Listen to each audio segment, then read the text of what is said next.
De que adianta ganhar o mundo e perder a vida? Com certeza você já leu, já ouviu esse versículo várias vezes, mas o que Jesus estava dizendo quando ele falou isso? Mateus 16 é um capítulo maravilhoso, inclusive nós já começamos uma conversa sobre esse texto no vídeo anterior, mas hoje eu quero que a gente se aprofunde ainda mais nesse capítulo. Eu tenho certeza que através desse vídeo o Espírito Santo pode mudar a sua mente e te dar exatamente a vida que você precisa. Mas se você quer um conteúdo ainda mais completo, eu sugiro que você assista o vídeo anterior primeiro, beleza? Se você ainda não viu, é só clicar aqui, ó, você vai lá, assiste e depois você volta aqui e a gente continua. Mas se você já viu o vídeo anterior, então vamos embora pra frente. Jesus estava tendo uma conversa maravilhosa com seus discípulos, especialmente com Pedro. E do jeito que Pedro era, depois de ouvir tudo que Jesus falou a respeito dele, com certeza Pedro estava empolgado, animado, né?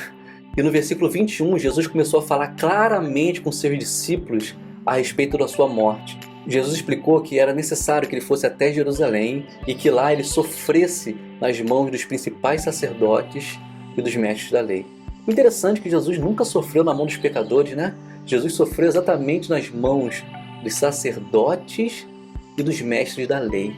Porque uma mensagem de graça e de vida sempre vai atrair aquelas pessoas de coração humilde e provocar a ira dos orgulhosos. Um evangelho que liberta os pecadores sempre vai deixar os religiosos indignados.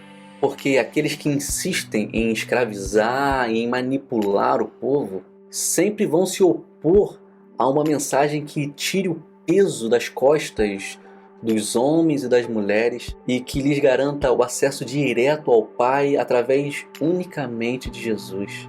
E o texto diz que quando Jesus contou que teria que sofrer na mão desses homens, então Pedro chamou no canto e começou a repreendê-lo. Olha isso, Pedro estava se sentindo muito confiante, né? Tanto que ele começou a dar bronca em Jesus. Ele falou, peraí Jesus, assim não. Como assim Jesus? Você vai sofrer? Não, comigo não. Eu não vou deixar que isso aconteça contigo não, por favor. Que isso? Tamo junto, conta comigo Jesus.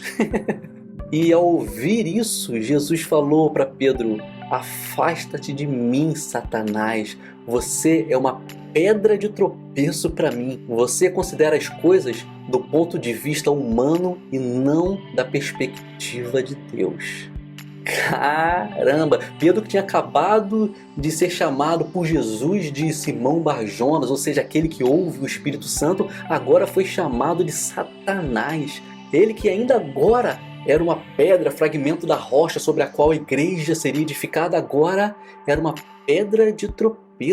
E tudo isso porque ele estava considerando as coisas do ponto de vista humano e não da perspectiva de Deus. O nome Satanás significa adversário, opositor. Existe um espírito que se opõe a Jesus, uma mentalidade que se levanta contra ele. Uma mentalidade muito perigosa que insiste em enaltecer o homem e colocá-lo no lugar de Jesus. Porque qual é o ponto de vista humano? O ponto de vista humano é aquele que coloca o homem como centro da história. Tudo gira em torno do homem, sou eu primeiro. Jesus, eu não vou permitir que isso aconteça com você, tadinho de Jesus, né? Eu que vou sofrer, eu que vou me sacrificar, eu vou pagar o preço. Eu vou me santificar, veja como eu te louvo, veja como eu te adoro, eu te amo, eu. Presta muita atenção nisso, tá? Os religiosos sempre se orgulharam do amor deles por Deus. Mas Jesus, os apóstolos, os discípulos, sempre falavam do amor de Deus por nós. Deus amou o mundo de tal maneira que deu seu Filho. Deus prova o seu muito amor tendo Cristo morrido quando éramos pecadores. Nisto consiste o amor, não que tenhamos amado a Deus, mas que Ele nos amou. Nós precisamos mudar as nossas canções e as nossas pregações. Precisamos parar de falar do que nós fazemos por Deus e começarmos a falar do que Ele fez por nós. Porque o amor que muda o mundo não é o nosso amor por Deus. O amor que muda o mundo é o amor de Deus por nós.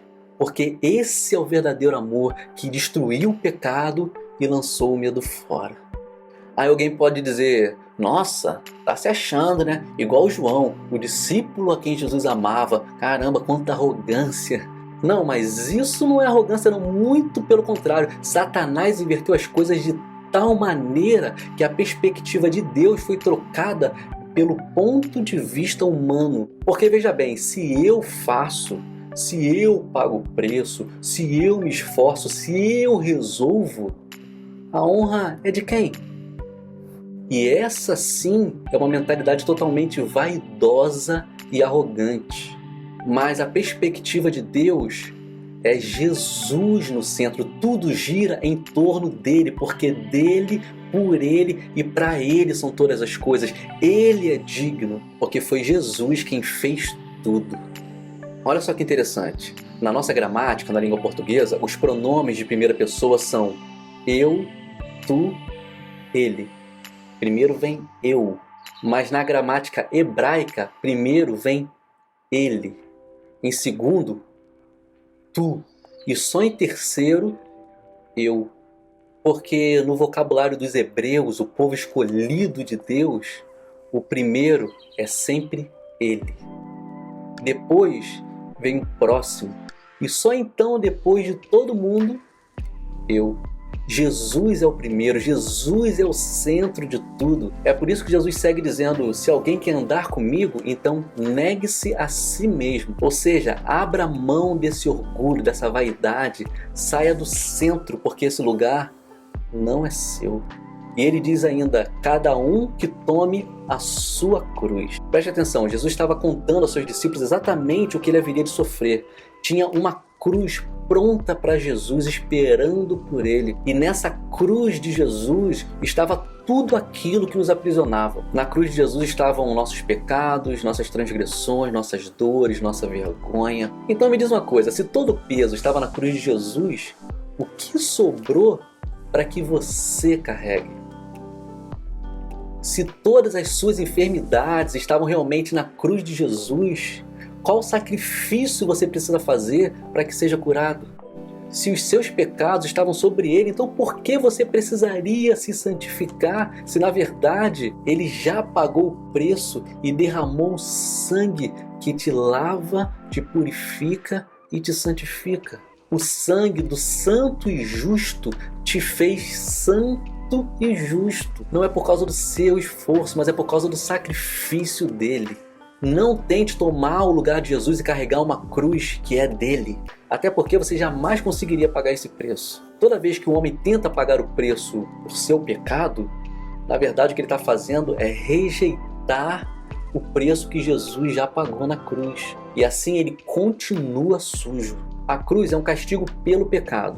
Então quem recebeu o perdão conquistado na cruz de Jesus não tem cruz mais para carregar. Mas quem insiste em tentar pagar um preço pela vida vai continuar morto em seu pecado. E eu vou tentar te explicar contando a história de um homem muito poderoso. E esse homem tinha uma joia única, linda, de valor inestimável, incalculável. E ele amava tanto essa joia que ela ficava exposta numa posição de destaque no meio da casa dele. E esse homem tinha um servo, e esse servo, sempre que ele podia, ele parava para admirar essa joia. Ele ficava horas e horas olhando e admirando aquela bela joia. Então, certo dia, esse homem chamou o seu servo e disse o seguinte: eu já percebi que você admira muito essa joia. Ela é o bem mais precioso que eu tenho e eu quero dá-la de presente para você. E aquele servo constrangido falou, não, pelo amor de Deus, eu não posso aceitar um presente desse do Senhor, eu quero pagar por ela. Admirado, né, com a atitude do servo, aquele homem então perguntou, beleza, quanto você pretende pagar por essa joia? Quanto ela vale para você? E o servo então respondeu, eu quero pagar um preço justo por ela. E fez uma proposta ao seu senhor, que respondeu o seguinte, você perdeu o juízo? Você acha que essa miséria aí é o preço justo por minha joia? E o servo então fez uma nova proposta e falou, não, senhor, me perdoe, então eu te dou tudo que eu tenho. E o homem indignado respondeu, você deve estar louco, tudo que você tem não chega nem perto do valor dessa joia. Mas o servo não se deu por vencido e falou o seguinte, meu senhor, então eu te dou a minha própria vida. Eu vou te servir para sempre em troca dessa joia. E aquele homem ficou irado e falou para o seu servo, você sabe muito bem que essa joia custou a vida do meu próprio filho. e você quer me pagar por ela com a sua vida? Por acaso você acha que a sua vida vale o mesmo que a vida do meu filho? Ouça bem uma coisa, rapaz. Ou você engole esse orgulho, admite que jamais poderia pagar por essa joia e a recebe de graça, ou então continue tentando pagar por ela e continue sem ela. De que adianta tentar ganhar o mundo e perder a vida? Porque quem tentar ganhar a vida vai perdê-la. Afinal, o que o homem poderia dar em troca da vida? A vida não se ganha, não se compra, nem se conquista. A vida se recebe de graça. Quem tentar ganhar a vida continua sem ela. De que adianta ser o centro do mundo, do seu mundinho, quando na verdade o que Jesus oferece é uma vida plena, eterna e superabundante? Preste muita atenção nisso. Desista de tentar pagar um preço. Ou você acha que a sua vida, a sua oração, o seu jejum, o seu comportamento seria um preço justo pela vida de Jesus? Porque tentar comprar é colocar um preço, é dizer quanto vale. E você acha que o preço pela vida de Jesus é a sua vida? É isso que Jesus vale? Mas foi exatamente por saber que nós jamais conseguiríamos pagar esse preço que o Pai entregou Jesus gratuitamente. Jesus não está à venda, Jesus é de graça. Deus não vende nada, Deus não vende bênção, Deus não vende felicidade, Deus não vende paz. Não tem nada que a gente possa oferecer a Deus que Ele já não tenha em si mesmo. Afinal de contas, Ele mesmo é a fonte e a origem de todas as coisas. Tentar oferecer algo a Deus em troca de algo que Ele possa nos dar é tentar colocar um preço naquilo que Ele tem a nos oferecer. E ao tentarmos colocar um preço, nós estamos rejeitando o preço justo que já foi pago na cruz. Então tudo que você precisa é admitir que você não é capaz de pagar esse preço. E que para ter vida com Deus, você depende totalmente e exclusivamente de Jesus. E então assim receber de graça a salvação, a saúde, a liberdade, a paz, o amor, a vida plena, abundante e eterna que está disponível agora para você, porque Jesus é suficiente.